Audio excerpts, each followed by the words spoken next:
it is our responsibility to make sure that our kids know that hands-on real life living is better than virtual life, and that we have to be intentional to make sure that they are balanced out. And you talked about earlier, Bethany, like you said, well, nature is an outlet for you, right? You go through this huge trial and you're like, well, what helps? Getting back out into the waves, being with your community, being with your friends. What happens to a child who has no context for that and they become an adult? Like, we are going to have a whole generation of that type of person because they're only outside for 4 to 7 minutes. They don't know what nature holds for them.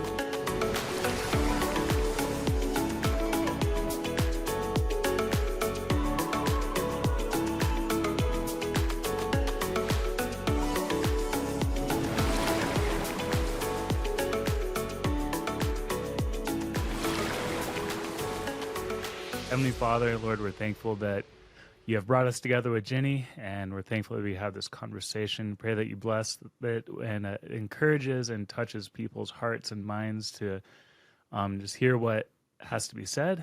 And we ask that you guide us and that you be with us. Thankful for loving us and for giving us your Son, Jesus, for the forgiveness of our sins. In Jesus' name we pray. Amen. Amen. Amen. Woohoo! Right. Well, Okay. welcome, Ginny. We're so stoked to have you here. As a woman who pretty much grew up in nature, like everything you speak to resonates with me so much. Like I just kind of want to transport to Michigan, of all places, to come and hang out with you and your family and have some outdoors time. But you have your podcast, 1,000 Hours Outside. You kind of started with this mission to inspire families.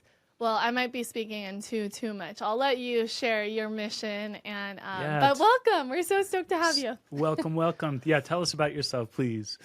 Well, like I said at the beginning, I'm less tan than I thought I was. Heading into this, honored to be here. Just super inspired by the both of you and your stories, and just seeing your childhood that was so steeped in nature, and the fact that obviously it's like you crowd out time for screens because you're out doing things that light you up, and you're like, well, I love this. So why would I sit around and, scroll through Netflix and YouTube videos if I can be out doing incredible things? So my story is just that I grew up in the 80s and the 90s.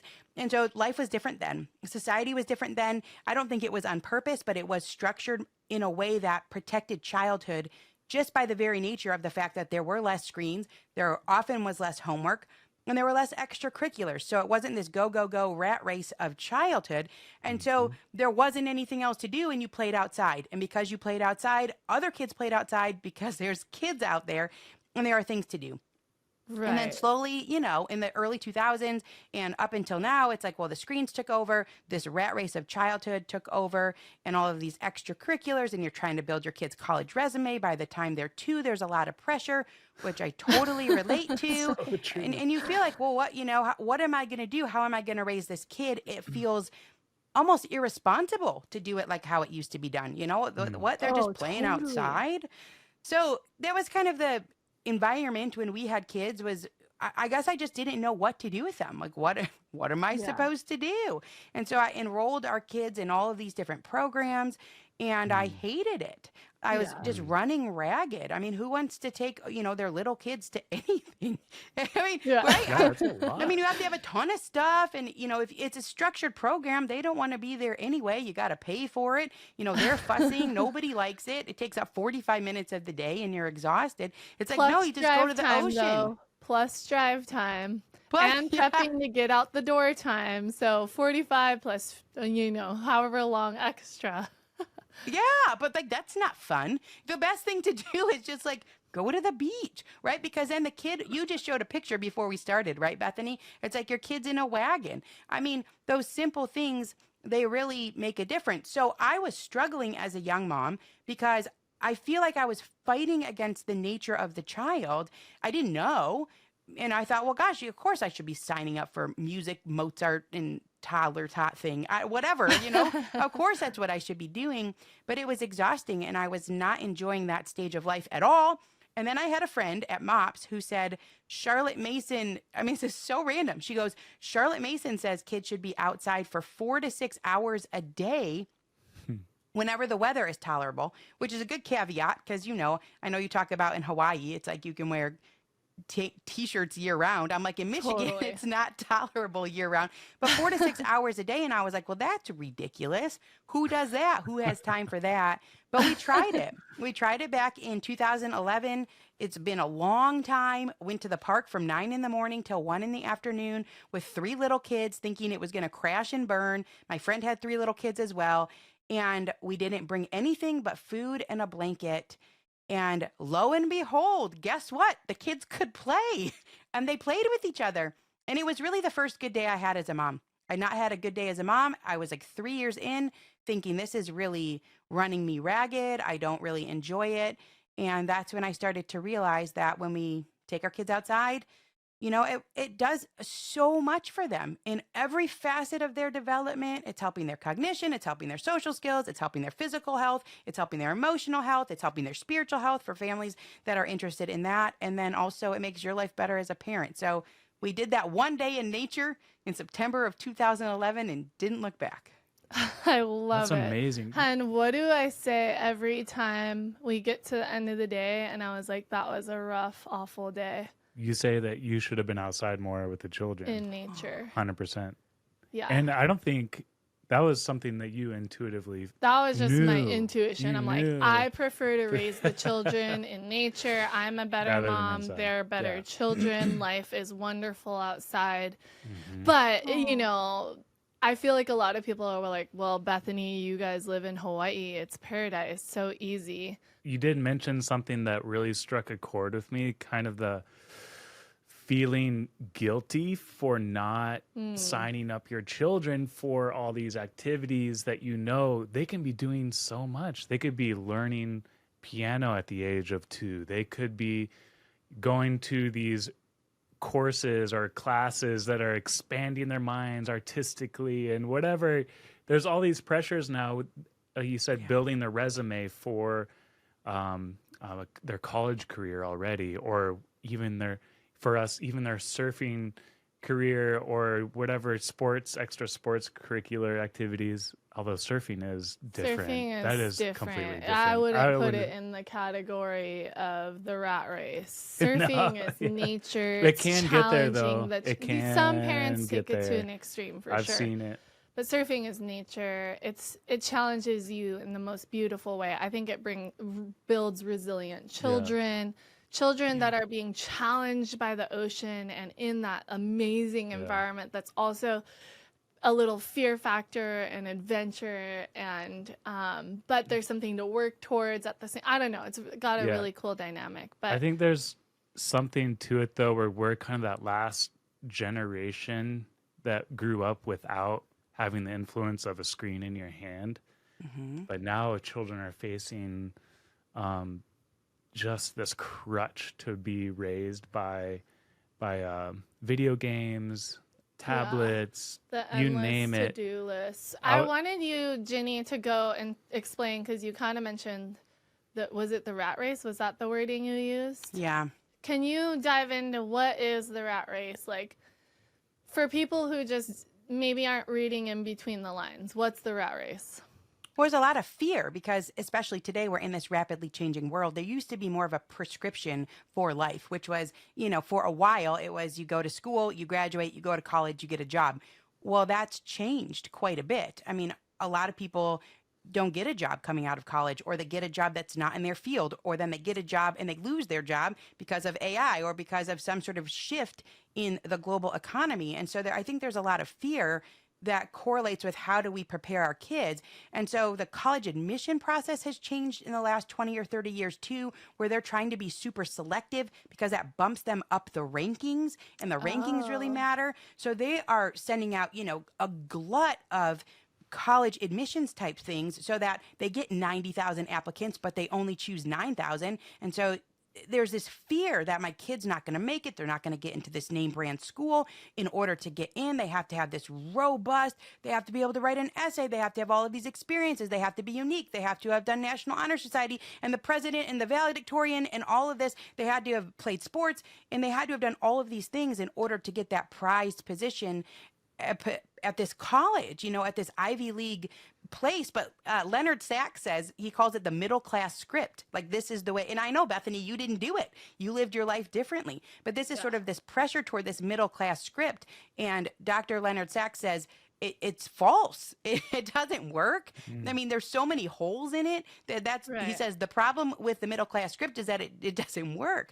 And so we are, I think, marching rapidly toward this narrow focus of childhood toward one particular destination, and that particular destination may not behoove your kid. It might, but it may not be the best. I mean, it's super expensive. They might have all this debt. There might be something else they want to do, like surf or whatever. They have some sort of passion that they love, and it's really, I think, when you spend a lot of time outside. This is something that it did for me, and I'm sure you've seen this as parents, and you really see it through your story too, Bethany, actually. Right. What you see is that there's a lot of freedom out there, and when kids are exposed to freedom, they got some space, they've got some time, they grow. They're biologically designed to self-educate and grow and want to get better. We don't have to meddle so much, and that is going to help them throughout their whole life. If you know how to grow, if you know how to take risks, if you know how to fill your own time, if you're okay to be cold. I mean, you talked about the paradise. The weather thing is a thing. People say, well, what do you do in the middle of the winter? Well, you go outside and you become grittier. You know, you learn to deal with the unexpected. Right. Everyone has unexpected weather. So all of these things that are happening beyond, like, it's helping their cognition. I mean, these are the soft skills people are talking about, like their social skills and things like that. But there are actual physical health benefits and cognition benefits. There's a lot going on outside for kids and for the parents. So it's a win-win. I'm sure there's like, you could look at a child's brain that's been watching TV compared to a child's brain. I'm sure there's some images like that you could see. Yeah, there's gotta be but I'm sure, the child who's been outside for hours, the brain's all lit up and you could see that difference. Not to mention just being in nature is super healthy for you. Like I'm very passionate about health. And so I think of like, when you're in a school environment, the amount of electromagnetic fields going around you, a lot of homes have all these electromagnetic fields constantly.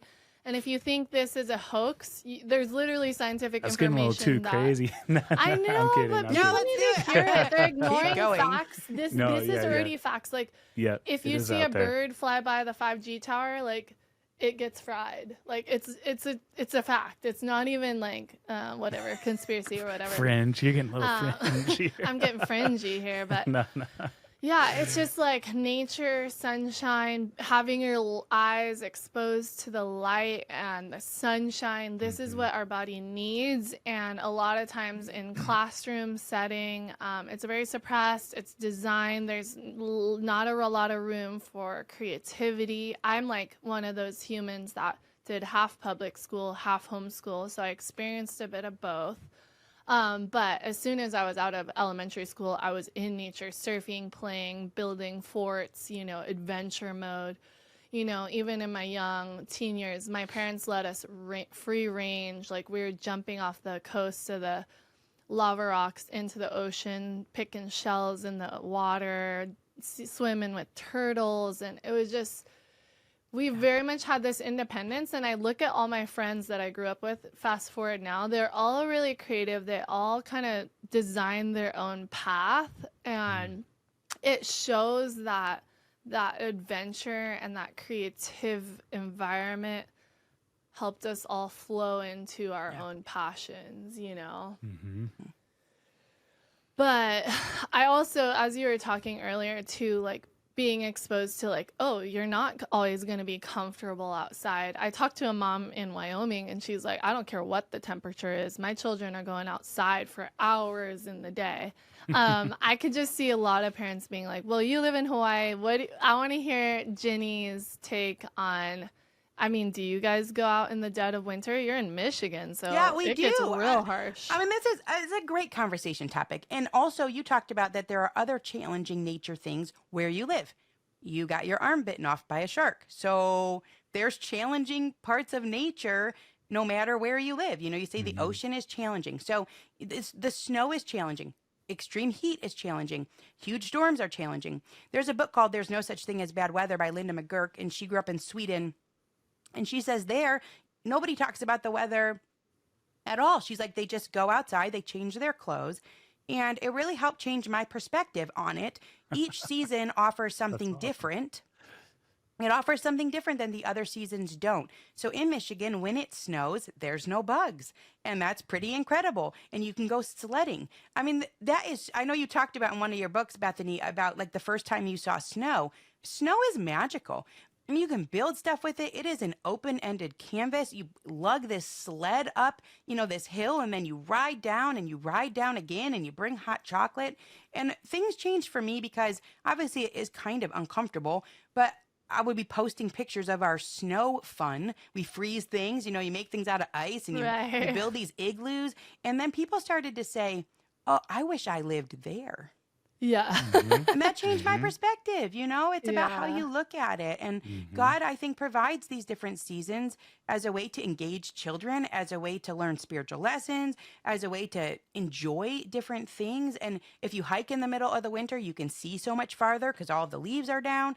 So, you know, there's pros and cons to any place that you could live on the earth. What a beautiful earth we live on. Right. You know, there's pros and cons. Nothing's perfect, clearly. Yeah. And the things that are hard, they help us to learn how to navigate those hard things. The Stephen Ranella, he wrote a book called Outdoor Kids in an Inside World, and he was talking about camping, but he says something like camping gives us the opportunity for a dollop of mayhem. And you know, it's like a good thing, right? Like camping, you're like, I don't really know what's gonna happen, and my kids are crying, and they woke up early, and but a dollop of mayhem is good because we have to learn how to adjust. The job market is a wild place. I mean, what the statistics say is that kids will be changing jobs. The ones that are, you know, going to graduate, that are kids right now, and they're going to graduate, they're going to be changing jobs every 2.5 years on average. Whoa. 7 careers in a lifetime. Careers, 7 careers. Well, how do you become a person that's adjustable? I mean, you have to be able to deal with elements. You have to be able to deal with conflicts. And to your point that you brought up earlier, Bethany, about having freedom, you have to be able to utilize your own time and have some self-reliance. And when we have schedules that are so adult directed because there's so much school and so much homework and so many extracurriculars, and then screens, which is somebody else's imagination, the kids can't rely on themselves and will struggle in a world that is pretty fast moving. Yeah.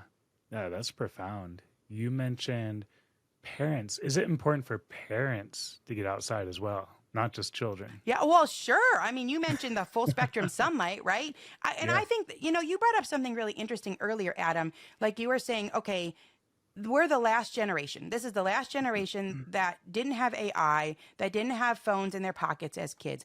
We are also the first generation of parents to have to navigate our kids through something that, I mean, didn't exist before.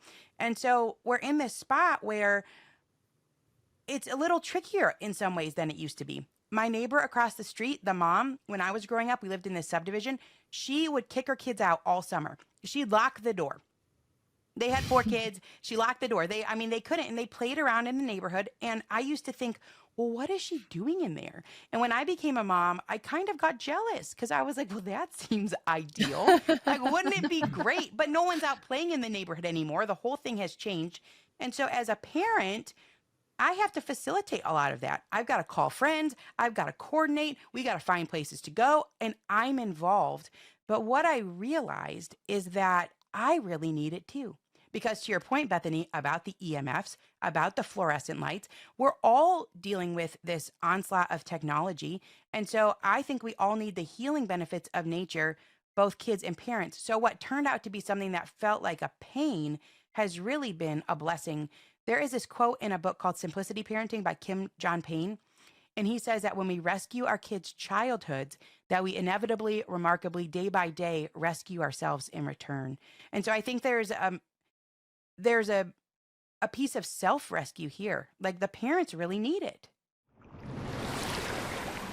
I've spent my whole life in the ocean, and I've learned, just like wearing a seatbelt or a helmet, safety matters. That's why my family and I use shark bands. Shark Bands uses patented magnetic technology to deter sharks by disrupting their electroreception. Kind of like a bright light in their eyes that says, nope, not today, shark face. No batteries, no charging, just simple, effective peace of mind. Whether we're surfing, swimming, or just splashing around, Shark Bands is our go-to for ocean safety. You want to geek out on how it works? Dive into episode 14 for a deeper look at the tech. And check the show notes for the link to Shark Bands, because your peace of mind in the ocean is worth it. Stay safe, stay stoked, and keep loving the ocean. I think of, especially after I lost my arm, surfing was a huge part of my healing. Like getting back in my happy place in nature, in an environment that wasn't going to be easier on me than it was on my peers. Like I wanted just normal, I wanted nature, I wanted my passion, and it very much so was a healing place for me. Fast forward to motherhood and adulthood, the stresses and the pressures and the hardships of adulthood, like I find myself still needing that same that same outlet of nature, surfing, ocean, healing, God-given beauty to kind of rest in and slow down in. And so I am such a big fan of everything you're saying, and just you're doing an incredible job of encouraging not only me but everyone. So this is just like right up my alley, and you're like professing everything that I've already felt and thought intuitively and from my own life experience, and now raising 4 children. My goal is just, let's get in nature, let's get outside, let's go push ourselves. Like we recently were traveling for a speaking event, and we went to Moab, which I'd been dreaming of going there for like 15 years. So finally we go, we have all the children, but it's like the dead of summer. Everyone's like, don't go in the dead of summer. It's way too hot. But we went, and we had a blast, and we charged, we hiked. And we went middle of the day too. We ended we were kind of jet lagged. So by the time we were waking up, it was like the middle of the day by the time we were hiking. Our 2-year-old hiked like 5 miles in a few days. Like she didn't want to get in the backpack carrier. She's like, let's go. She's running full speed ahead. And it was just such a good time. Like we had a blast. Yeah, it's incredible to see them. There is some resistance though. Sometimes you do face that. It's interesting because maybe different children have different personalities, whereas we try to put our children out there sometimes, and there'll be moments where they just don't want to go. They resist you, or maybe they're lacking inspiration. I don't know. What do you do in situations like that, Ginny, where a child is like, I just want to stay inside. I just want to, we don't provide screens for them, but I'd rather just play with Legos or read books. And there's part of us kind of gave into that sometimes, but sometimes we force them to get out there. But even then, I'll go try to find them, and they're sitting around on the swing. Like, what are you doing? You have this whole beautiful place to play around in. What do you do? Do you have any? Did you have that experience, or do you still have that? that? Everybody has that experience. What's your mom way of working through that? The indoors is this ideal space, right? And it's like temperature controlled, climate controlled. It didn't used to be. When you talk to people that grew up like in the 50s and the 60s, and they're like, we didn't have air conditioning. It was like, we're going to go outside because it's miserable inside. I don't have that many toys. But things have changed, obviously, right? The inside is a little bit more compelling. I think that's very normal and fine. If a kid is playing Legos or they're reading, good for you. Even if they're on a screen a little bit. I don't think that necessarily matters. It's more about bringing back balance. I looked at the statistics, and when we started getting outside, the statistics said that the average American kid is outside for 4 to 7 minutes a day. 4 to 7 minutes a day. On screens for 4 to 7 hours. That's what the problem is. The problem is there is this massive lack of balance. So I think it's very normal to not want to go outside. it's very normal to like not want to change what you're doing, right? It's that's that transition. It's the same for an adult. It's the same for kid. That's why they call it the doorstep mile. Sometimes the longest mile is just crossing the doorstep. So our kids hardly ever want to go outside. Are you kidding me? There's bugs out there and it's humid and, but you build it into the culture of your family. We have a goal for getting outside. Why? Because it's hard to do. It's hard to combat the busy schedules and like, oh gosh, they should be at Kumon tutoring, and then they're going to fail. And it's hard to combat that. And it's also hard to combat the resistance toward the things outside that are difficult. And so you build it into your family culture and you're like, well, we go out. It's interesting, Adam, you brought up, though, the fact that they're on the swings, right? So they're just like, whatever. It does take a while for kids to figure out what to do. There's some research that says it can take them up to 45 minutes. Well, why? It's because they're coming up with something out of nothing. That takes a little bit of time. So sometimes you just have to kind of let them be, and in time, they figure out how they're going to engage with nature. But I do think that a child would be missing out even if they had no screens, if all of their open-ended time was only inside, they're missing out on, you brought it up earlier, a lot of the sensory experiences, and those are what wire the brain to be like a plastic learning brain really for a lifetime. That encourages me. Because for sure. Part of me wants to put my childhood on them and be, why aren't they building forts, or why aren't they playing army soldier and shooting each other with stick guns, and instead we'll see them not being as active, but like that's encouraging. They're probably getting there, figuring it out. And I also wanted to bring up, how often do we bring the children to the beach or playground, and it was like dragging them out to go. They're whining, complaining, and then you get there, and then you're like, okay, it's time to leave. And they're like, no, can we stay longer? Because they're building dams in the stream, and they're catching crabs, and they're...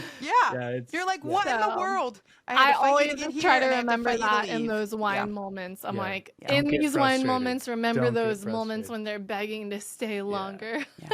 Because transition is hard. It's hard for humans. You're in the moment, you're doing what you're doing, and it can be hard to transition out of that on both ends. I wanted to pick your brain because, gaming has become such a big thing. And the other day I posted something about hating gaming, because I do hate gaming. Sorry, I'm not going to bow to any sort of games ever. But this mom texted me. She's like, yeah, I'm so bummed. My children are gaming and they don't want to do anything else. And she just kind of left it at that. Like, that was her DM to me. And I don't always look at my DMs, but I was like, well, why don't you go do something about it? Like, get rid of the gaming set. I just throw it out the window. Get rid of that thing. But do you have any kind of like, I want to hear Ginny's pep talk to the mom who knows that she doesn't want her children gaming all day, every day, but she's kind of already caved, and that's already become a part of their life, and her husband's on board for the gaming.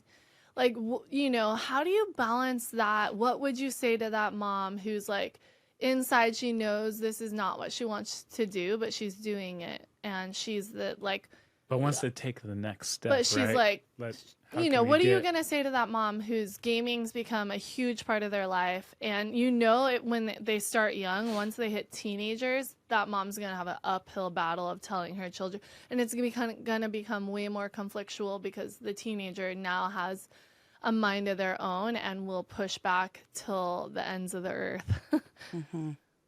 I would recommend reading a book. It's called Glow Kids by Dr. Nicholas Kardaras, and it's all about screen addiction. Dr. Nicholas Kardaras is an addiction expert, and he started off dealing with drug addiction and alcohol addiction, and screen addictions have gotten so bad that is actually all he does. And it's not just gaming, it's gambling, it's social media, it's pornography, and then just the internet in general, where people are addicted to these things. And he gives some pretty sobering stories where he talks about how, like you said, Bethany, when they hit the teenage years, it is harder to take it away because they're going to punch a hole in the wall. You're going to be calling the cops. I mean, he said the stories are just horrendous, really. The kids pee on themselves because they don't want to leave their game.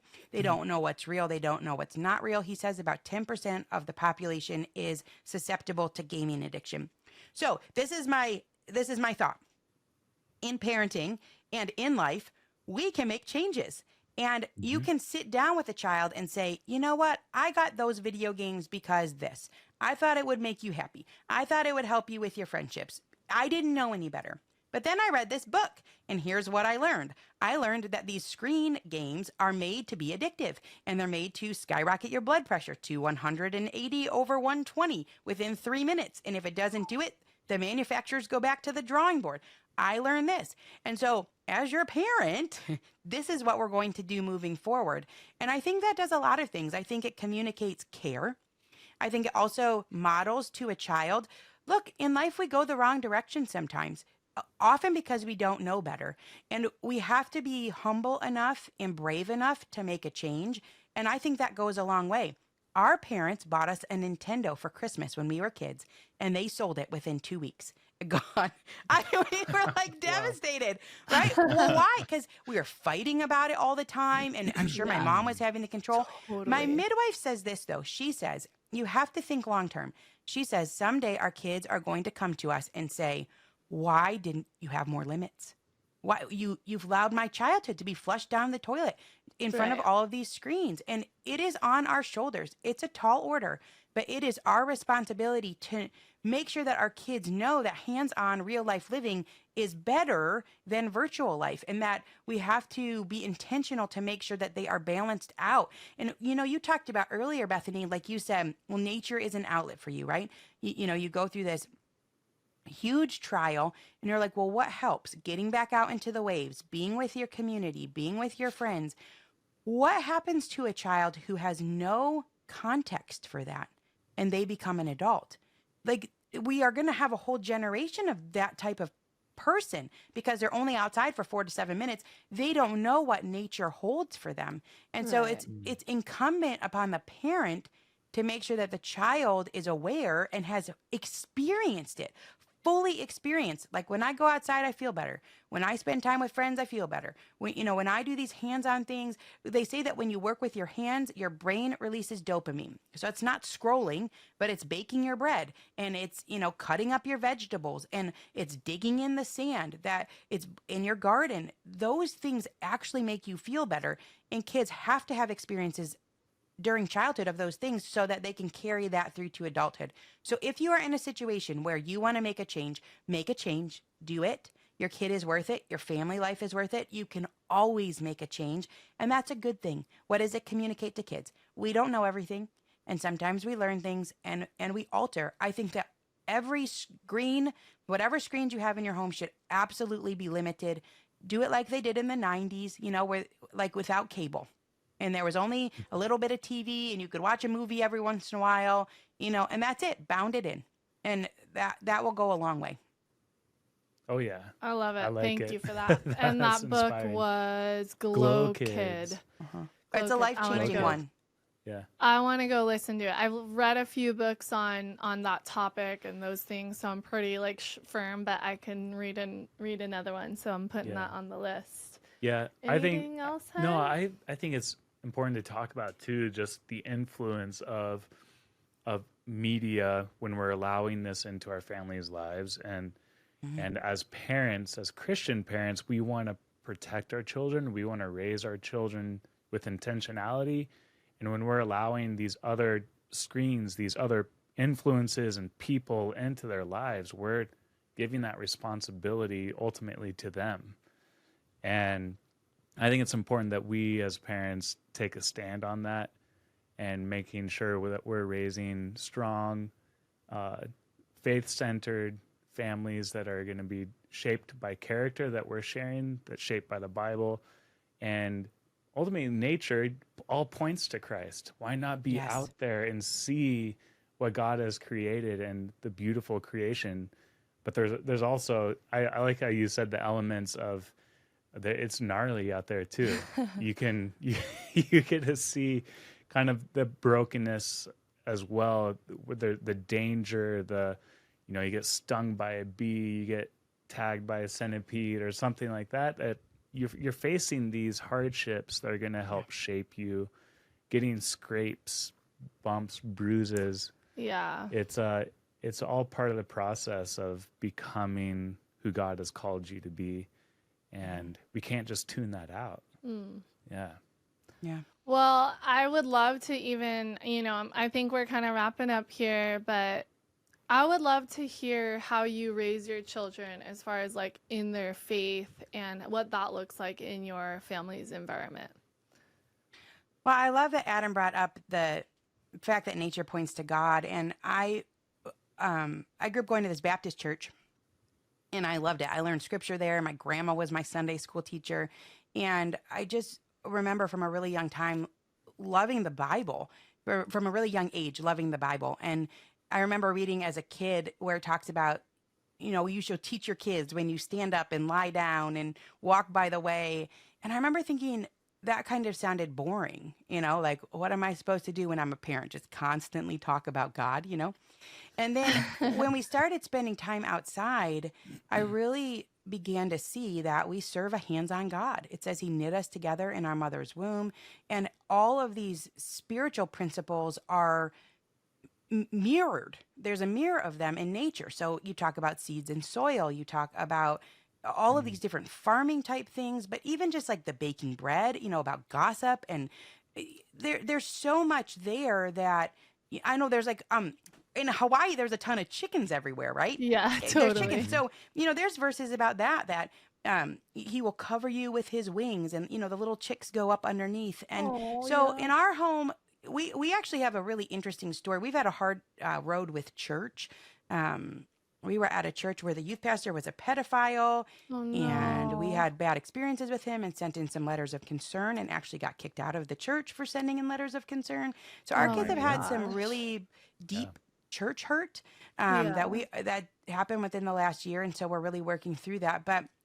But like all of our stories, God is faithful. And, it says that, he makes things new, and that joy comes in the morning, and God is faithful. He is faithful to make a way when it seems like there isn't a way. And so the hardships actually give us a lot of opportunity to talk about faith with our kids. Isn't that an interesting thing?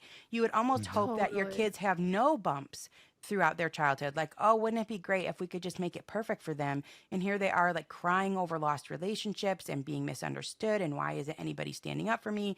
And how could we possibly get kicked out of church for sending in letters of concern? Then this man, months later, it turns out he was totally a pedophile and felonies and the whole thing. And then you're like, well, but God provides, and you can walk them through that. In fact, our youngest just the other day was reading her little Jesus storybook Bible. And, there's the verses about how, God redeems. And she was like, oh, this is like what happened with our family in that church situation. And so I think it's really actually a new thing for me. We always, talk about spiritual principles in nature. Nature gives you an opportunity to do that. And we really like the Louis Giglio books. He's got fantastic ones about nature, and they're like devotions, those types of things are fantastic. But really, one of the biggest opportunities for us to talk about faith and God and God's character has actually been the hardships. Yeah. So I don't know. It's nothing I would have ever expected, but it's actually, it says he'll do immeasurably more, right, than you can ask or imagine. And he gives wisdom and all of those types of things. So it's been a time for us to be able to rely on God's promises and to be able to say, look, this is truth. And it always works, and God has an answer for us. Yeah. And he is going to be steadfast through those hardships. We know that, like the truth that you mentioned, we know that his promises are going to be there for us always. We can go to his word, and it says in his word, we're going to face some hardship, and don't, the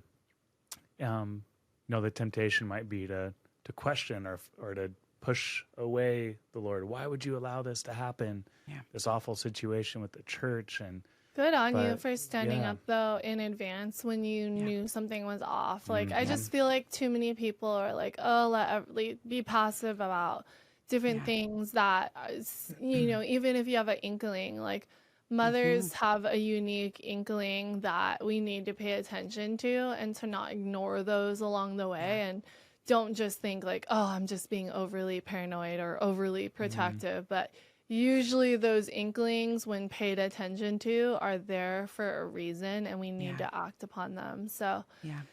Yeah, oh I'm proud. I'm well, proud of us. I think it was the right thing, and I think yeah, in the whole of the situation, it kind of is a theme throughout the whole conversation. Is that we are always modeling to our kids. We are modeling bravery. We are modeling faith. We are modeling balance between screens. I mean, the screens can really pull in the parents too. So we're modeling right, balance. We're modeling the fact that we make decisions and that we can change once we get new information. And I think all of those things, they say be what you want your child to become, which is such a huge charge. It's such a huge charge. And I think that, that's really the way that we try and parent. Gosh, it's hard, but just to know that in all of these things, you're really doing a lot, even if it doesn't seem like it's all that much. All right. Well, Ginny, thanks so much for encouraging us with getting outside, and getting our y'all, children we will outside. be linking where you can find Ginny. She has a podcast, 1,000 Hours Outside. So if you want to hear more from her, we'll have links in the show notes. But Do you have a book as well? 1,000 Hours Yeah, I have a Outside? couple books. I actually have 3 books that are all called 1,000 Hours Awesome. Outside. So that was kind of a mistake. I'm not super creative, but Yes, I have a you book. are. My main books are called Until the Streetlights Come On, which is Okay. about how there was a generation up until just very recently where kids would play until dusk and then they would come home for dinner, and there was a lot of freedom. And the premise of the book is that when there is that freedom, it makes today better for parents and kids, but it also leads to a more prepared future. So it's called Until the Streetlights Come On. And then I have a book that's called Homeschooling. That's the title. But the subtitle is You're Doing It Right Just by Doing It. And that just came out this year in May. I wish I could have Nice. asked you 50 questions about your homeschooling approaches. But I Next I time. know you mentioned Charlotte Mason, and I've read Yeah. a bit about her ideas and philosophies, and I'm probably pretty aligned with you. I'm sure. Yeah. Thank you for having me. What an honor. And huge Aw. congrats. Huge congrats on your new podcast. I think the podcast is such a win-win-win and such a way to put out amazing inspiration into the world and to support other people. So huge congrats to you. Aw, thank you. That's And our goal. before we wrap this up, I want to personally extend an invite to you and your family to come surf with us in Hawaii. So if you guys can make it out here, We'll we'll take you take guys you all surfing. surfing. Wait, okay. Do you and- know we have been one time? We came one time. We came to Hawaii for our 20th anniversary, and the kids surfed at Hanalei Bay. Yes, that's Oh, where we Hon- live. Just right And it over was there. like this gorgeous mountains, like right Yes. behind. I mean, it was so beautiful. They did it with a surfing company, and Oh, the guy good. was great. It was like called Aloha Surf School. Yeah, And I know the all those videos. guys, so. Oh my goodness! And they were just thrilled. It was. Well, It if was you a guys huge come thrill. out here, we'll take y'all surfing again and just have a fun sandcastle competition or something Amazing. like that. Amazing. We're gonna take you up on it. Okay, aloha. Thank you, Jenny. Thank you. Bye.